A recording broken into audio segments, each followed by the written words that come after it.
Kunying. Today I want to teach you two different ways to learn the butterfly twist. If you are teaching the butterfly twist, if you're trying to work on your butterfly twist and get it better, this video is designed for you.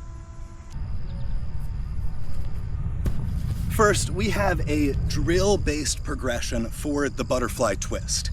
Usually when we are learning a skill, we can either have a skill-based progression where we're training just that technique and adjusting other techniques to get it closer to said technique, or we can have a drill-based progression, which often has a lot of exercises and different little training drills to get us closer to the trick, and once we learn all the drills, we're able to do the trick easily. So the first kind of drill for the butterfly twist is the butterfly kick. So the more we can get a nice strong U-dip, a jump into the air, and then a big step over our body, the easier it will be to butterfly twist. The butterfly kick trains the entire setup section of the bee twist.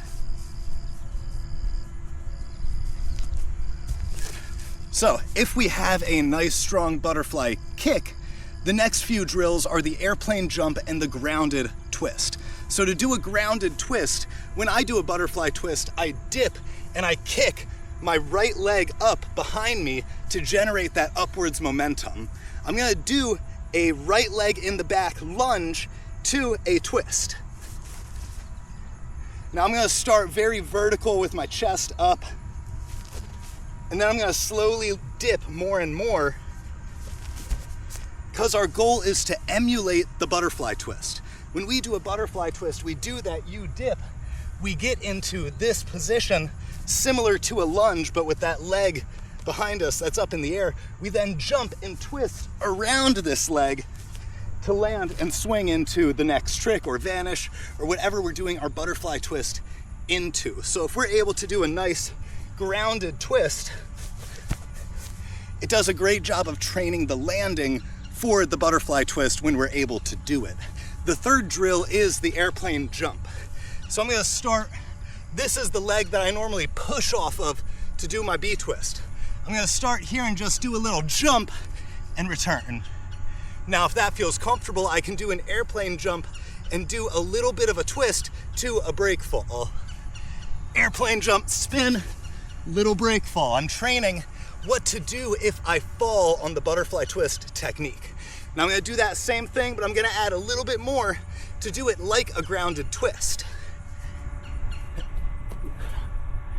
Not crazy, not too difficult, but that little drill, being able to do an airplane jump into a twist,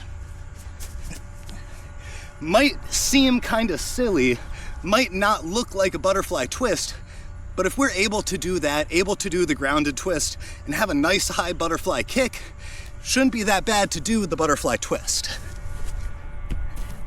Whew. It is a slippery, wet day for me.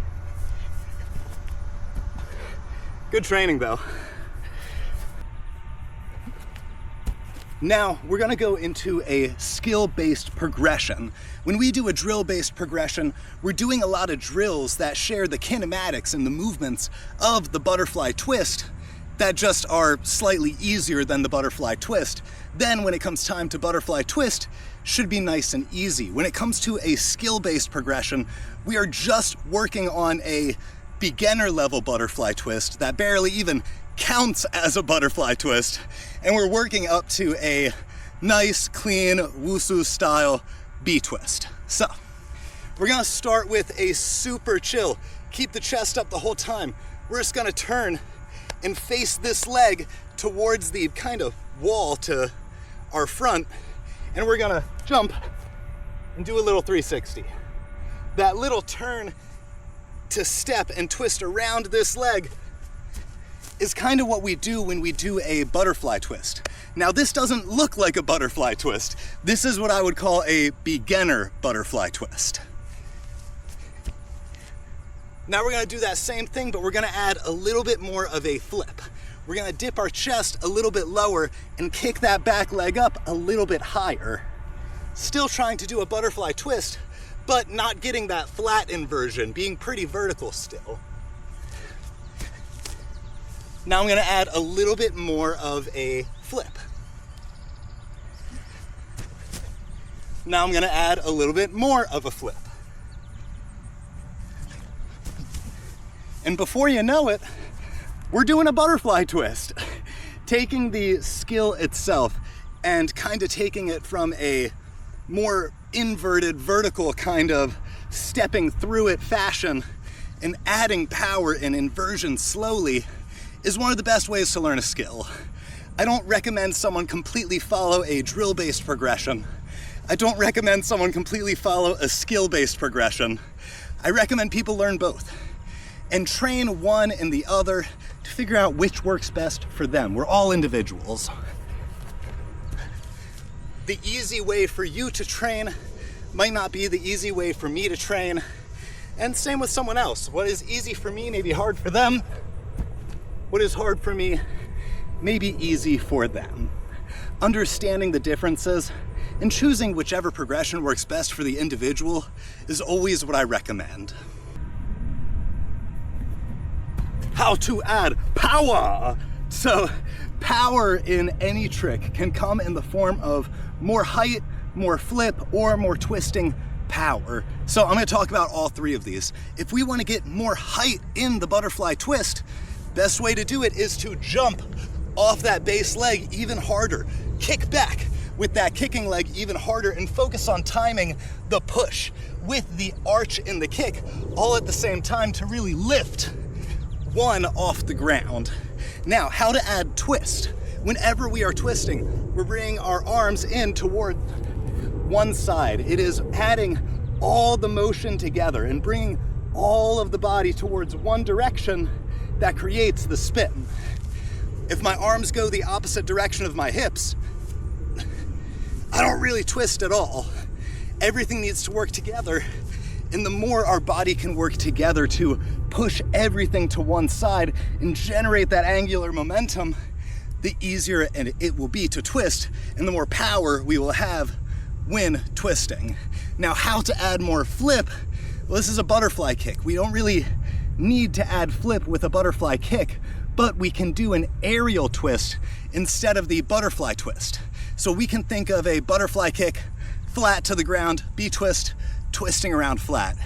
Aerial in the tricking terms tends to be at this angle right here, and same with the aerial twist. So I'm gonna do all of that together, do a really clean, strong, high and floaty butterfly twist, and then do it with an aerial twist. Big power, big height.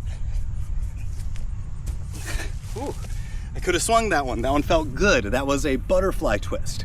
Now I'm going to do an aerial twist by dipping my chest more and not focusing as much of a arch as the back leg kicks, but leaving it down and focusing on that leg drive. Whew.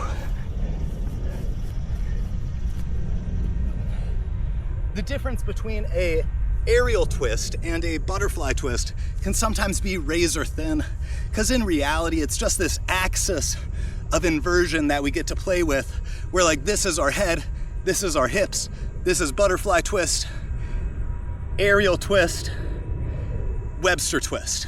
That's kind of how I learned them, but bear in mind everyone has a slightly different set of terminology, and I'm an English speaker. Those primarily, those with other language and other like ways of speaking will communicate the tricks differently.